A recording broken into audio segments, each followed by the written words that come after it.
AITAH for refusing to let my mom back into my life after she abandoned me at 12. Part 1. The beginning of the wound. When I was 12, my whole world collapsed in the space of a single afternoon.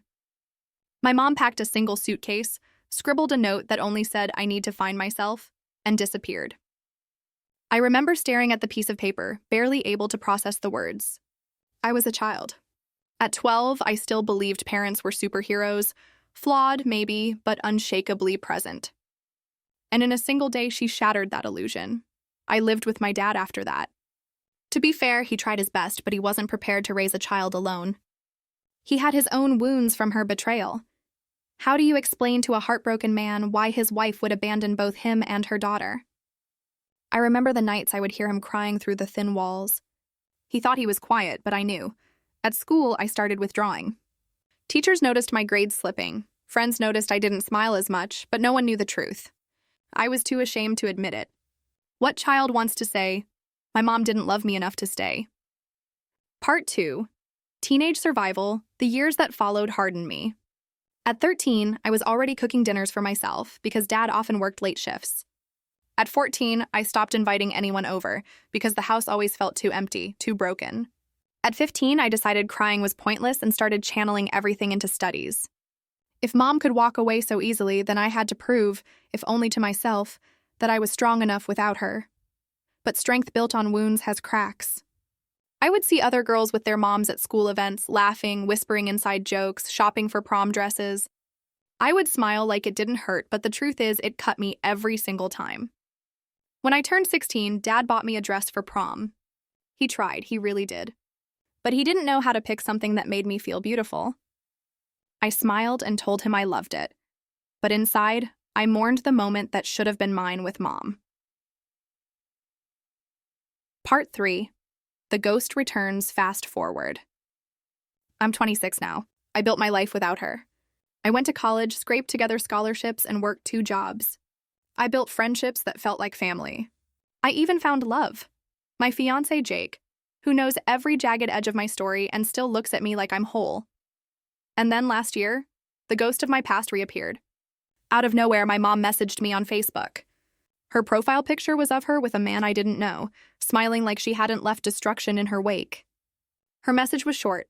"Hi, sweetheart. I know I've been gone a long time, but I miss you. Can we talk?" I stared at that message for hours. Sweetheart? She hadn't earned that word in 14 years. She missed me? No, she abandoned me. I ignored it, but she didn't stop. She sent more messages, apologies, excuses, stories about how she wasn't in the right place back then and needed to heal. She said she was ready now. Ready to be my mom again. Part 4. Pressure from others. When I told my dad, he went silent.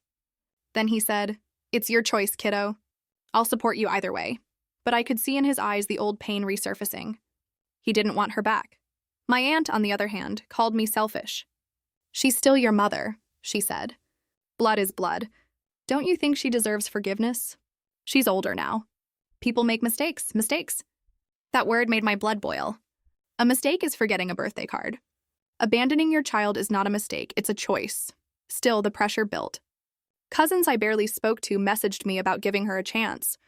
Even some friends who hadn't lived my life said things like, "Maybe she's changed. Don't you want closure?" Closure, that word too. As if letting her back in would stitch the wounds she left.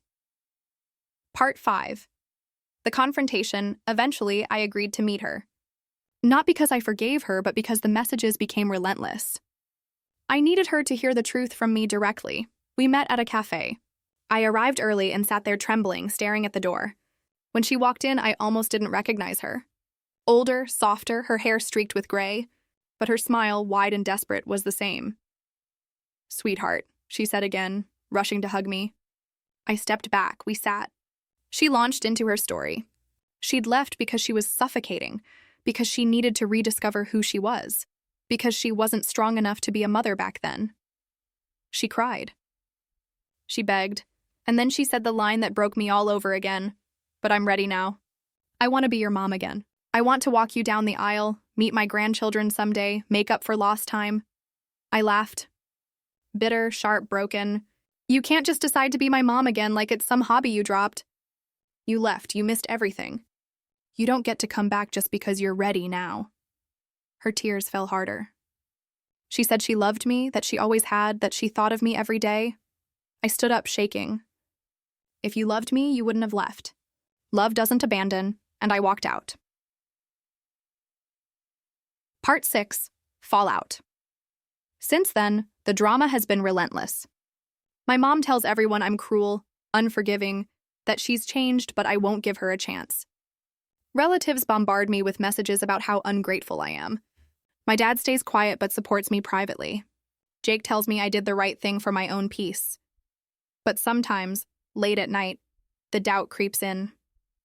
What if I am heartless? What if refusing her makes me just as bad? What if I regret this when she's gone forever? But then I remember 12-year-old me, holding that note in shaking hands, waiting by the window every night hoping she'd come back. She never did. That little girl deserved better. So AITAH for refusing to let her back in?